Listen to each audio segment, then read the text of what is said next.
오늘은 이사야 속의 예수 그리스도 첫 번째 시간입니다. 이사야서는 어떤 책일까요? 이사야서는 고난받는 메시아인 예수 그리스도를 통해 우리를 구원하시는 하나님의 손길을 보여줍니다. 물론 1차적으로 그 당시 이스라엘 백성들에게 주시는 심판과 경고와 위로와 구원이지만 이것은 모든 시대를 살아가는 사람들에게 해당됩니다. 하나님의 말씀은 영원하시기 때문에 그렇습니다. 그리고 이제 나중에 예수 그리스도의 왕국에서 하나님의 영광이 드러나는 것을 보여주는 책이 이사야서입니다. 그래서 이사야 그리고 예레미야, 에스겔은 환상을 본 사람들입니다. 이사야는 구약의 대언자잖아요. 그런데 주님의 영광을 보고 주님에 대해서 말했다고 신약 성경이 증거합니다. 굉장히 중요한 구절입니다. 요한복음 12장 41절 같이 읽습니다. 이것들을 이사야가 말한 것은 그가 주님의 영광을 보고 주님에 관하여 말한 것이라. 아멘. 구약시대 사람들은 예수님이 오실 것을 생각하면서 구원받고, 신약시대 사람들은 예수님이 오신 것을 기억하고 믿고 구원받는다라는 신학 학설이 있는데 아닙니다. 아브라함이 하나님을 믿으니, 올 것을 바라본 게 아니고 하나님을 믿으니 그것을 그의 의로 여겼더라. 성경의 의로 여겼더라, 의인이 됐더라 그러면 구원받았다는 정확한 표현입니다. 그래서 이사야를 뭐라고 하느냐 하면 메시아의 대언자라. 그래서 이 메시아가 무슨 말인가 하면은 구원자라는 뜻입니다. 기름 부음 받은 자라는 뜻입니다. 그래서 그리스도와 뜻이 같은 겁니다. 그래서 구약 시대이건 신약 시대이건 주 예수 그리스도는 우리의 구원자이십니다. 예수 그리스도는 하나님이시기 때문에. 성경책이 몇 권입니까? 66권이죠. 이사야서가 66장으로 되어 있습니다. 성경은 신약이 39, 27, 그러니까 구약이 39, 신약이 27 이렇게 되어 있죠. 이사야서도 내용을 보면 39장 앞에 부분, 그 다음에 27장이 대부분으로 딱 내용이 나눠집니다. 그래서 성경책을 펴시고 찬송가 빼고 해설서 빼고 대충 꺼벙하게 중간을 잡으면 이사야서가 나옵니다. 재밌어요. 자, 그러면 이사야서를 한 문장으로 탁 줄이면 뭐가 될까? 주제는 되게 많습니다. 근데 한 문장으로 탁 줄이면 이사야 1장 1절인 거죠. 그게 뭐냐? 이사야가 본 비전입니다. 환상 계시입니다. 근데 이제 성경에 보시면 환상 나오고 계시 나오고 비전 나오고 꿈 나오잖아요. 뜻이 좀 다릅니다. 이거 설명할 시간은 없지만 일단 1장 1절을 같이 읽겠습니다. 유다의 왕들 곧 우시야와 요담과 아하스와 히스기야의 시대에 아모스의 아들 이사야가 유다와 예루살렘에 관하여 본 환상이라. 아멘. 여기에 환상이라는 것이 영어 성경에 우리가 잘 알고 있는 비전이라는 단어입니다. 우리가 비전을 갖자 그러잖아요. 말씀드리지만 비전은 갖는 게 아니고 주어지는 겁니다. 요게 차이입니다. 그래서 이 비전은 뜻이 뭐냐 하면은 한 사람의 마음속에 하나님이 보여주신 하나의 계시가 됩니다. 마음속에 하나님이 보여주신 하나의 계시이기 때문에 비전은 환상 계시라 이렇게 해석하면 좋습니다. 이사야 1장은 유다의 반역과 이로 인한 유다의 심판을 설파하는 이사야의 탄식을 보여줍니다.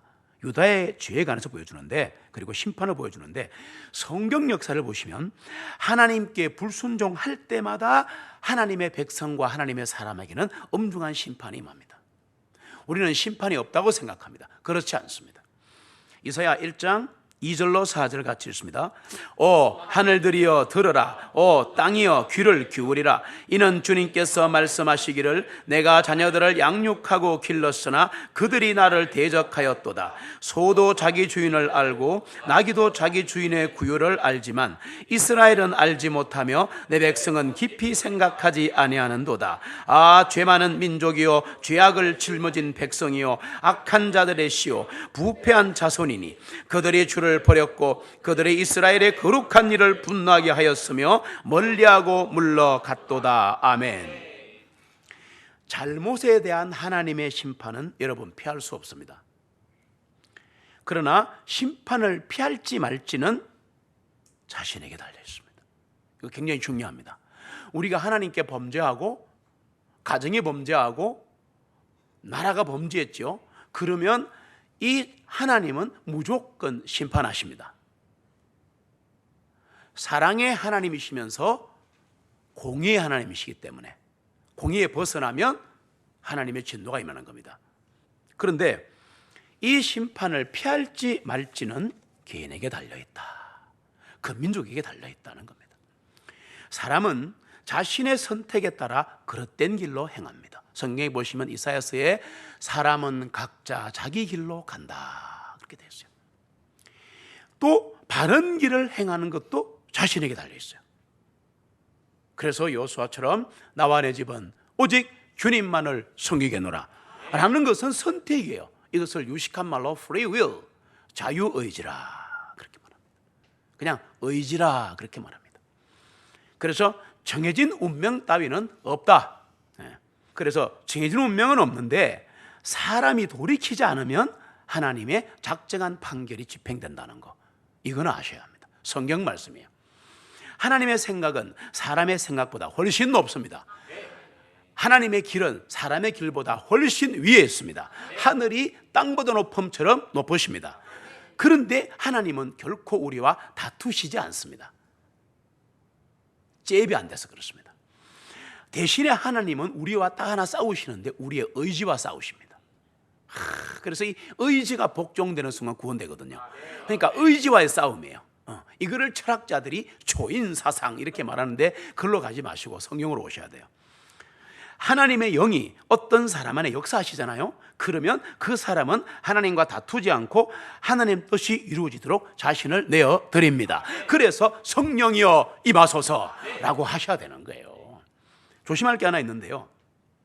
내가 저 사람을 딱 보니까 하는 행동하고 저거 보니까 저 사람은 지금 주님의 심판받고 정죄받는 거 맞네. 그러니까 저 사람은 심판을 피할 수 없을 거야 라고 섣불리 판단하시면 나는 성경의 믿음이 없는 겁니다. 함부로 그러지 마세요. 그래서 제가 뭐라 그랬어요? 성경을 깨달은 목사가 뭐라 그랬어요? 형제끼리는 절대 정죄하지 않는다. 하면 안 된다. 여러분 왜 그런가 오늘 말씀을 드릴게요. 왜 제가 하나님의 사람끼리 아니라도 그렇지만 특별히 정죄하면 안 되는가? 가장 악하고 소망 없는 사람을 내가 눈으로 보더라도 그 사람을 향한 예수 그리스도의 소망을 포기할 권한이 내게는 없다. 성경적입니다. 다른 말로 할까요? 쉽게 내 남편, 내 아내, 내 부모, 내 자녀 잃어버린 숱한 영혼들도 마찬가지다. 아이고야 우리 남편은 안 돼. 그런 얘기를 왜 여러분이 판단하시고 정죄하시냐고. 하나님이 하실 것을 잊지 마세요. 하나님의 긍휼하심은 하늘보다 높습니다. 하나님은 모든 사람이 구원받고 진리에 이르기를 원하시는 거예요. 거기에 내 가족도 들어간단 말이에요. 우리가 할 일은 기도입니다. 우리가 할 일은 복음 선포입니다. 성경이 하나님은 사랑이시라 그러잖아요. 봐보세요. God is love. 하나님은 사랑이시다 하면 그냥 그 말 그대로입니다. 그거를 이해하시면 역사에 나요. 하나님은 사랑이십니다. 그러면 사랑이에요. 자, 그런지 보세요. 하나님은 사랑이신데 우리는 잘 들으세요. 사랑 그러면 어떤 생각이 나요? 모든 걸 용서하고 모든 걸 안아주고 은혜롭고 좋은 일만 생기고, 맞아요 안 맞아요? 그게 사랑이잖아요. 그게 사랑이잖아요. 근데 잘 들으세요. God's love, 하나님의 사랑은 차원이 다릅니다. 그게 차이가 있는 거예요. 고린도전서 13장에 보시면 사랑은 언제나 오래 참고 사랑은 온유하며 화내지 아니하고 어쩌고 저쩌고 진리와 함께 기뻐하고 막 나오죠. 나오죠? 그런데 그 사랑은 러브가 아니에요. 하나님의 속성인 사랑이 아니라 charity라는 단어입니다. 영어 성경이 달라요. charity. 영어 단어 모르더라도 뜻이 뭐냐니까 사람으로서 베풀 수 있고 할 수 있는 지고지선한 섬김을 말하는 거야. 긍휼을 말하는 거야. 이해됩니까? 그러나 사람으로 한계가 있는 거잖아. 하나님의 사랑은 charity가 아니고 love예요. 그 말이 무슨 말인가 하면 하나님의 사랑이 참혹한 십자가에서 나타났다는 걸 이해하셔야 됩니다. 엄청난 패러독스입니다. 하나님이 우리를 사랑하신다 해놓고 하나님이 세상을 이처럼 사랑하사 그래 놓고 왜 죽이고 왜 우리를 이렇게 괴롭히는 데라고 말을 합니다. 왜 이 땅에 이런 일이라고 말합니다. 십자가만이 답을 줄 수 있어요. 모든 해답은 십자가. 십자가에 다 있더라고. 야, 부활도 십자가에 붙어 있어. 십자가가 없으면 부활이 없는 거예요. 우리는 사랑을 그렇게 생각합니다. 하나님은 내게 은혜를 베푸시고 내 가정에 아무런 문제가 안 생겨야 되고 내 자식은 무조건 좋은 데 가야 되고 남편은 무조건 돈 잘. 그래, 이게 여러분 교회 다니면서 우리가 바라는 거잖아요. 여러분은 오해를 하십니다. 하나님의 사랑을. 하나님은 사랑이시라 그럴 때 모든 걸 다 수용하는 게 아니고 하나님은 사랑의 하나님이신데 한쪽 편이 공의의 하나님이신 거야. 진노의 하나님이신 거야. 이게 붙어 있다는 거니까 그럼 무섭네. 그게 아니라 용서란 게 들어있어요. 물론 가운데 십자가가. 그러니까 무슨 말하고 싶냐면 하나님의 사랑은 십자가에 나타났다는 게 중요한 겁니다. 왜 그렇게 처참한 십자가에 하나님의 사랑이 퍼부어졌을까? 진노와 더불어 하나님의 사랑은 절대 죄를 그냥 넘어가지 않습니다. 이걸 공의의 하나님이라 그래요. 왜냐하면 하나님의 사랑은 친들이나 부드러움에서 나온 게 아니에요. 하나님의 사랑은 거룩함에서 나온 겁니다. 정결함에서 나온 겁니다. 그래서 내가 하나님의 사랑을 인간의 눈으로 보잖아요. 설명 다 했습니다. 방금 왜 내게 이런 일이 금방 왜 해결을 안 해주시나 이런 거. 그렇게 보시면 무신론자가 돼요. 다시 말하면 나 하나님 믿는데 안 믿는 거예요. 그 말을 이해하세요. 무신론자는 두 개가 있어요. 내 주먹을 믿어라. 이렇게 하나님을 전혀 무시하는 사람이 있는가 하면 하나님을 믿으면서 지가 주인인 거야. 내 생각이 주인인 거야. 말씀이 선포되는데 자기의 우습지 않은 지식과 학문으로 이 말씀을 해석하는 거야. 말씀을 선포하면 받아들이는 겁니다. 그래서 하나님의 사랑을 인간의 눈으로 보면 하나님이 없는 것처럼 보인다 그 말이에요. 자, 그런데 왜 그런가 하면 하나님의 사랑을 우리 인간의 본성에 따라 생각하면 하나님은 내게 고통 주시면 안 되지. 하나님은 내게 평안만 주셔야지, 복만 주셔야지, 이렇게 돼버린 거야. 그러나 하나님이 가장 먼저 하시는 일은 뭐냐? 우리에게 고통을 허락하시는 겁니다. 여러분 그걸 아셔야 합니다. 그걸 아셔야 합니다. 고통을 허락하셔서 깨어나게 하시는 거예요. 그냥 있는 그대로 다 받아주는 게 사랑이 아니라 깨끗하게 하시고 받아준다. 이게 중요한 거라니까. 이게 하나님 말씀이라니까. 그래서 하나님은 우리를 괴롭히고 찌르고 안식을 깨뜨리는 진리를 가지고 우리의 삶 속에 들어오시는 거예요. 무슨 고생을 시킨다는 말이 아니에요. 그 말이 아니에요. 그렇게 진리를 갖고 들어오셔서 우리를 쪼개고 막 안식을 깨뜨리고 이대로 못 살게 만드는 거예요. 그 말입니다. 나 괜찮은데 지금 이 삶이 돈도 좀 벌고 못 자겠습니까? 이 삶을 박살을 내버리는 거야. 홍해 뜬 것처럼 막 헤매게 만드는 거야. 그런 다음에 오로지 영적인 관계가 하나님과 지속되는 한 곳으로 우리를 이끌어 가시는 거야. 하나님을 만날 수밖에 없는 자리로 몰아가시는 거야. 마음이 괴롭습니까? 이렇게 사는 게 힘드십니까? 그러면 하나님의 음성에 순종하면 돼요. 안 죽습니다. 죽어야 삽니다. 이런 이유에서 인간의 감정의 눈으로 보면 하나님이 굉장히 잔인하고 냉정하게 보일 때가 많습니다. 하나님은 우리를 너무 사랑하십니다. 우리는 이것만 좋아하는 거야. 하나님은 나를 여러분 너무 사랑하세요. 그러면 좋아 죽는 거라. 그런데 잘 들어보세요. 하나님은 우리를 너무 사랑하시기 때문에 우리가 아픔 당하는 걸 막지 않으신다. 이게 성경이다. 참 신기한 진짜 참 말씀이에요. 하나님은 우리가 양심이 잠든 상태에서 안일하게 있는 걸 허락하지 않으십니다. 말씀을 듣고 찔림이 온다는 것은 기능이 있는데 양심의 기능이 작동하는 거예요. 그럼 이러고 있지 말고 그냥 앞으로 나오세요. 하나님 앞에. 해결되는데 왜 그렇게 고집하는지 몰라. 이거를 성경이 뭐라 그러느냐, 하나님은 우리와 변론하신다라고 말합니다. 성경에 보면은 하나님과 변론한다는 말이 나와요. 욥기도 나오고. 그럼 하나님하고 내하고 막 이렇게 변호하고 막 논쟁하나? 그 의미가 아니고, 그게 뭐냐 하면 바로 다른 뜻이 들어있다. 무슨 말이냐, 하나님이 우리와 변론하신다는 것은 우리를 깨우시려고 그러는 거예요. 그래 살아가 되겠니?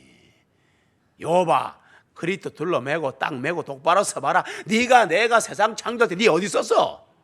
변론한다는 그 말입니다. 여러분, 양심은 영어로 conscience입니다. conscience를 분리시키면 콘사이언스, 함께 과학이라는 뜻입니다.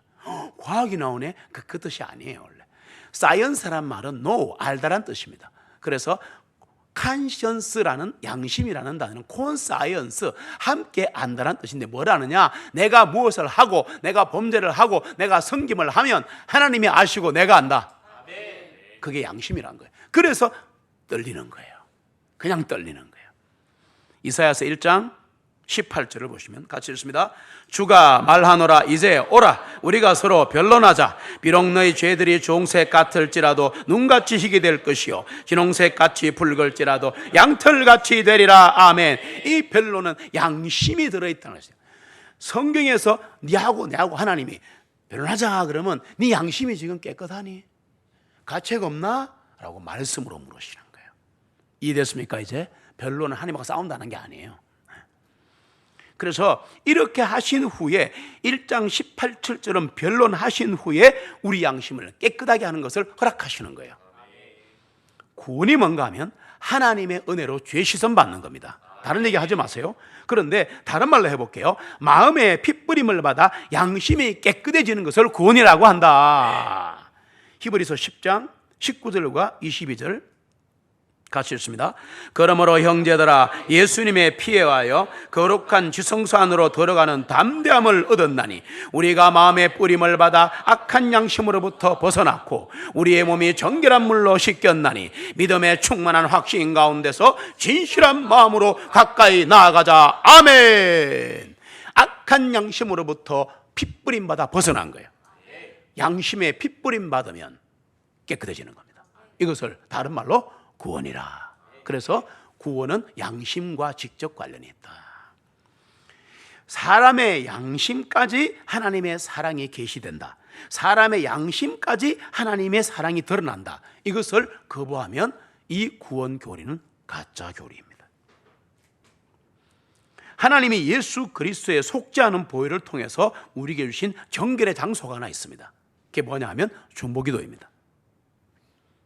성령님과 예수 그리스도의 중보기도가 있습니다. 우리는 예수 그리스도의 속죄를 통해서 다시 하나님과 회복된 관계 속으로 들어간 사람들입니다. 믿습니까? 그러면 다른 사람에게 행한 피해와 잘못을 고칠 수 있는 자리에 놓이게 됩니다. 왜? 하나님과 관계가 회복이 됐다는 것을, 하나님과 화해했다는 것을 뭐라 그러냐? 구원이라고 말하는 거예요. 우리 하나님과 못 만나요, 죄 때문에. 그러니까 예수 그리스도가 십자가의 피로 우리를 연결시킨 거예요. 그래서 하나님과 다시 만날 수 있는 것을 구원이라 그러는데, 그러면 하나님 관계가 회복됐죠. 창세기에 하나님을 배신하고 선악과 따먹고 영이 죽었다가 살리는 영이신 마지막 아담이신 예수 그리스도가 오셔서 우리를 말씀으로 살리셨잖아요. 예수 그리스도의 피로 희생 받았잖아요. 그러니까 그렇게 된 것을 하나님과의 관계가 복원됐다라 말한단 말이에요. 그러면 하나님은 뭘 원하시느냐? 네가 지금까지 잘못했던 거, 그러니까 살아오면서 하나님 앞에는 됐는데 다른 사람과의 관계는 어떻게 할까 물어보는 겁니다. 우리 고민되지 않습니까? 네. 오늘 이게 이사야서가 주는 엄청난 교훈입니다. 하나님과의 바른 관계를 맺기 전에 우리가 피해를 끼친 사람들에 대한 중보 기도의 빚을 잊고 있다면 성령님이 계속 말씀하신다고요. 그 사람, 그 관계, 너 어떡할 건데? 찝찝한 채로 가면 안 됩니다. 수많은 그리스도인들이 예수 믿고 구원받았는데 무기력해지는 이유가 뭔가? 바로 남편과 아내 사이, 부모 자식 간에, 형제 간에, 또 친구 친척 간에, 직장인들 간에, 맞습니까? 그리고 잃어버린 영혼들은 아직은 아니라 하더라도 나중에 되겠죠. 그래서 이런 관계 속에 무기력해지는 거예요. 어쩔 수 없지 뭐. 그렇지 않습니다. 물론 예수 믿고 구원받은 내 입장에서 내가 마음이 아픈 사람이 있다, 이 말은 내가 뭔가 피해를 줬다고 생각하는 사람이 있다고 성령이 깨우쳐 주신다고요. 그러면 그 사람이 예수 믿는 사람일 수도 있고 안 믿는 사람일 수도 있잖아요. 맞죠? 자, 어떻게 할 거냐, 그 얘기를 하는 겁니다. 지금 이럴 때 우리가 민감해야 되는데, 봐봐요. 나는 하나님이 내 죄를 용서하시고 나 구원받은 거 안다. 그래서 하나님과의 나는 바른 관계에 있어. 근데 참 이상하네. 내 주변 사람에게 내가 말로 행동으로 뭔가 하여튼 피해를 준 일이 자꾸 기억이 나네. 자꾸 떠오르네. 이거 어떡할까? 이 말입니다. 답을 드릴게요. 그러면 우리가 보통 하는 일이 뭡니까? 찾아가죠. 맞습니까? 찾아가서 그 사람과 화해하죠. 왜? 성경이 그러라 그랬으니까. 성경은 그렇게 하라고 말하지 않습니다. 여러분은 성경을 잘못 읽으신 거예요. 답이 어딨냐? 이사야서에 나온단 말이에요. 이사야서 1장을 계속 읽으면 이 답이 보여요. 보세요. 내가 다른 사람과 잘못된 일을 해결하면 하나님과 바른 관계에 서는가? 아니다. 성경은 아니다라고 말하는 거예요. 그럼 우리는 지금 심각해지는 거잖아요. 그럼 어떻게 해야 되지? 답이 있습니다. 답부터 드릴게요. 먼저 하나님과 바른 관계를 맺어야 합니다. 예수 안 믿었으면 구원 받으면 되고, 구원 받았으면 그 잘못과 죄악과 아픔을 하나님께 먼저 구하란 말이에요. 자, 그리하면 어떤 일이 벌어지느냐? 주 하나님께서 그 사람과의 바른 관계를 맺도록 나를 인도하십니다. 이해가 되십니까? 순서 바뀌면 안 됩니다. 상대방을 또 해볼게요. 양심의 가책을 받으면 내게 피해를 준 사람이 있을 거 아니에요. 내게 피해를 준 그 사람도 양심의 가책 받을 수 있잖아요. 예수 믿든 안 믿든. 그러면 그 사람이 내게 마음을 털어놓으려고 할 거 아닙니까? 지금 두 개잖아요. 내가 피해를 준 사람 어떻게 하라 그랬어요? 하나님 앞에 먼저 고하라 그랬죠. 맞죠? 그러면 그 사람과의 회복 관계를 하나님이 인도하신다. 그러니까 잘 보세요. 하나님이면 단 거야. 진짜 하나님 단 거라니까. 그런데 꼭 그런 데가 있잖아요. 저쪽 사람이 나를 대적할 수 있잖아요. 맞죠? 그리고 그 사람이 내게 피해를 줬는데 내게 뭔가 잘못했다라고 막 마음을 털어놓고 그런 것이 있잖아요. 그러면 그렇게 하도록 허용하지 말아야 합니다. 성경은 그렇게 하지 말라고 합니다. 용서를 받아주지 말라고요. 아니, 용서 문제가 지금 아니에요. 지금 그 문제가 아니에요. 오늘 양심, 죄 문제입니다. 그게 아닙니다. 누구든지 죄로 인해 양심의 가책을 받으면 누구든지 잊지 마세요. 누구든지 죄로 인해 양심의 가책을 받으면 사람에게 죄를 고백하는 것이 아니고 하나님께 먼저 죄를 고백해라. 우선순위가 있다는 겁니다. 이게 굉장히 중요합니다. 하지 말라는 게 아니에요. 하나님께 하려고 나면 달려가서 또 하라는 게 아니고 기다려야 돼요. 왜? 하나님이 관계를 복원시키셔야 하니까. 그래서 하나님과의 관계가 바르게 되면 다른 모든 관계의 복원은 하나님이 하신다. 멋있잖아요. 여러분, 우리가 마음의 회개라는 게 있습니다. 영어로는 mental repentance라 그러는데 참 번역이 어렵대요. 그런데 이 정신적인 회개라 그러는데, 마음의 회개란 관점의 변화를 말하는 겁니다. 왜? 회개란 말이 돌아서는 거거든요. 마음이 회개한다는 것은 관점의 변화를 말합니다. 내가 바라보는 시각, 내 가치관, 이게 바뀌는 겁니다. 하나님을 섬기는 것과 관련하여 내 관점을 바꾸는가가 중요합니다. 하나님 중심인가? 하나님 말씀 중심인가? 지금까지 배웠던 알량한 내 그 교육 중심인가? 다 떨어진 신문 쪼가리 보고 한 중심인가? 맞습니까? 오늘 그 얘기하는 거 아니에요. 지금까지 잘못 배우신 거 오늘 다 버리시기 바랍니다. 네. 전능하신 하나님은 자신의 백성이 위선자가 되도록 내버려 두지 않는다. 언제까지 바라보지 않습니다. 선택해야 합니다. 네. 뿐만 아니라 자신의 백성이 양심이 잠들어 있으면 기도와 예배를 받지 않으신다는 것, 심지어는 섬김도 받지 않으신다는 것. 이거 무서운 겁니다, 여러분. 양심이 깨끗해져야 합니다. 다시 말씀으로 정결해져야 합니다. 이사야서 1장 13절로 15절. 같이 읽습니다. 헛된 봉헌물을 더 이상 가져오지 말라. 분향은 내게 가증함이요 새 달들과 안식일들과 집회들로 모이는 것도 나는 감당할 수 없나니 곧 엄숙한 모임 그것 자체가 죄악이니라. 내 혼이 너희의 새 달을과 너희의 정한 절기들을 싫어하노라. 그것들이 내게는 괴로움이요 내가 그것들을 감당하기에 피곤하노라. 너희가 너희 손을 펼 때에 내가 너희에게서 내 눈을 가리우리라. 참으로 너희가 기도를 많이 할지라도 내가 듣지 아니하리니 이는 너희 손이 피로 가득하기 때문이라. 아멘. 주님의 말씀이십니다. 유능하신 이사야를 통한 말씀이에요. 어떤 예배나 기도나 섬김이 하나님께 받아들여지려면 먼저 하나님과 변론해야 합니다. 이해됩니까? 이제 변론이 오늘 설교한 이 과정은 그처럼 말이에요. 나는 과연 하나님의 관점에서 하나님의 눈으로 내 구원과 거룩함의 얘기를 생각해 본 적이 있나? 우리는 언제나 자기중심, 내가 거룩하면 되고 내가 깨끗하면 되고 이만하면 됐지 이렇게 말합니다. 이거 아직 덜 떨어진 신앙입니다. 여러분, 옛날에 열심히 하셨다고요? 옛날에 뭘 했다고요? 신앙은 now and here입니다. 지금 여기가 내 신앙입니다. 아니면 아닌 거예요. 우리가 예수님을 믿고 거듭나는 즉시 하나님이 이전에는 우리와 전혀 상관없던 뭐 하나를 부여를 하시는데, 조건인데 이게 믿는 자의 조건이 됩니다. 하나가 있습니다. 거룩함입니다. holiness. 내가 거룩하니 너희도 거룩하라. 내가 어떻게 거룩해집니까? 오늘 설교하고 있지 않습니까? 거듭난 영혼은 거룩함을 향해 나아가야 합니다. 완전한 하나님을 향해 나아가는 것을 예배자라고 합니다. 그런데 그 완전하신 하나님의 최고의 속성이 바로 사랑과 거룩입니다. 그걸 아셔야 됩니다. 구원받은 사람에게는 자유가 있습니다. 구원받은 사람에게는 자신의 원대로 할 자유가 아니라 하나님의 원대로 할 자유만 있다. 그 자유를 말하는 거예요. 다시 말해서 예수님의 종으로 살아갈 자유만 있다. 다른 자유는 없다. 예수님의 종이 되면 세상의 종처럼 막 팔려가고 막 그런 게 아니에요. 그게 아니에요. 예수님의 종이 되는 순간 우리의 모든 인생을 예수님이 책임지시는 거예요. 첫째도 둘째도 셋째도 언제나 중요한 것은 그래서 하나님과의 관계이다. 잊지 마라. 하나님과의 관계만 제대로 되면 다른 모든 것은 풀린다.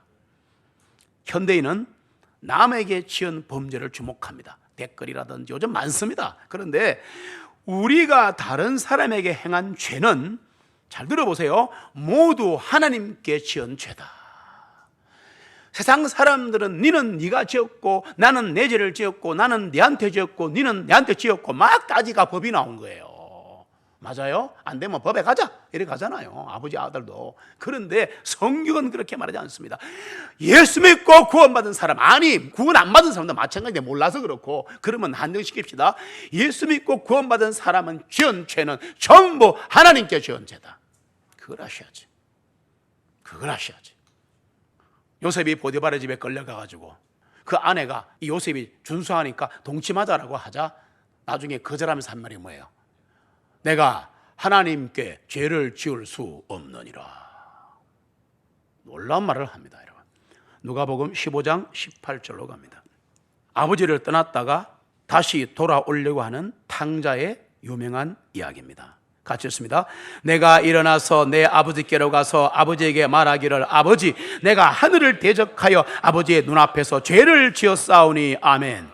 아버지한테 죄 지었다 그래요? 하늘에 대졌다 그래요? 하늘에. 유대인들은 하늘과 하나님을 똑같이 봅니다. 그래서 하늘의 왕국은 하나님의 왕국이죠. 할렐루야. 똑같이 보는 겁니다. 내가 하나님께 죄를 지었습니다. 그렇습니다. 아버지한테 죄 지었는데 지금 아들이 뭐라 그래요? 하나님께 죄를 지었습니다. 물론 아버지 눈앞에, 이렇게 말을 하는 겁니다. 우리가 다른 사람에게 죄를 지어도 그 모든 것은 하나님께 죄를 지은 겁니다. 잊으시면 안 됩니다. 그래서 내가 누구에게 잘못을 범했을 때 먼저 하나님께 그 잘못을 고백해야 되는 거죠. 우리는 자꾸 이상하게 납니다. 이상하네. 형제간에 잘못한 일이 기억나면 예물 드리기 전에 가갖고 예물 화해하고 하라. 지금 그 생각이 나갖고 설교가 안 들은 사람 있죠. 마태복음 5장 23절로 25절을 보면 눈이 총알 튀어나옵니다. 봐보세요. 같이 읽습니다. 그러므로 만일 내가 예물을 제단에 드리려고 가져오다가 네 형제가 너를 대적한 일이 있는 것이 생각나거든 네 예물을 거기 제단 앞에 놓아두고 내 길로 가서 먼저 내 형제와 화해하고 그 후에 와서 내 예물을 드리라. 너를 대적하는 자와 함께 길에 있는 동안에 그와 속히 화해하라. 그 대적하는 자가 언제라도 너를 재판관에게 넘겨주고 재판관은 너를 관원에게 넘겨 감옥에 가둘까 염려함이라. 아멘. 붙어있는 말씀을 다 보시고 유대 상황입니다. 그렇다 손 치더라도 충격적인 장면입니다. 앞에 구절을 보시면 네가 예물을 제단에 드리려고 구약시대에 가져오는데 네 형제가 너를 대적한 일이 생각나거든. 내가 형제를 네 형제가 나를 다르잖아. 말씀을 함부로 해석하면 안 되지. 순서가 다르잖아요. 너의 형제가 너를 대적했을 때 그러라 이 말이야. 됐습니까? 네. 더 설명하지 않겠습니다. 결론으로 갑시다. 내가 다른 사람을 대적한 것이 아니고 다른 사람이 나를 대적한 것이 생각날 때 그러라. 이 대목은 여러분, 하나님은 죄를 적당히 넘어가지 않는다. 그 중에 하나, 게으름과 우상 숭배는 양대죄다. 예수 믿고 구원받은 후에 가장 큰 죄가 뭐냐? 게으름과 우상 숭배입니다. 하나님 게으른 거 너무 싫어하시고 또 우상 숭배, 저는 제사 안 지내는데요. 아니, 지가 우상일 때, 내 생각이 하나님 생각을 앞설 때 내가 우상이에요. 죄를 지었으면, 그러니까 죄를 지었잖아 벌써 우리가. 그럼 이 죄를 지었으면 우리는 하나님을 대면해야 합니다. 번예일처럼 하나님의 얼굴을 봐야 합니다. 그래서 창세로부터 죽임당하신 어린 양의 피를 의지해야 합니다. 그래야 시선 받고 하나님이 다시 확인시켜 주시는 거예요.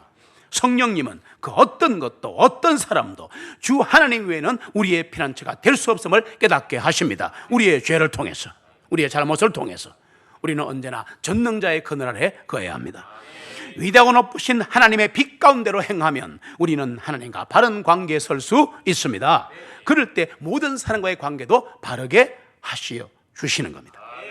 언제 어디서나 하나님 앞에 서시기를 소원합니다. 구원의 하나님, 죽임당하신 어린 양, 우리의 구세주를 찬양합니다.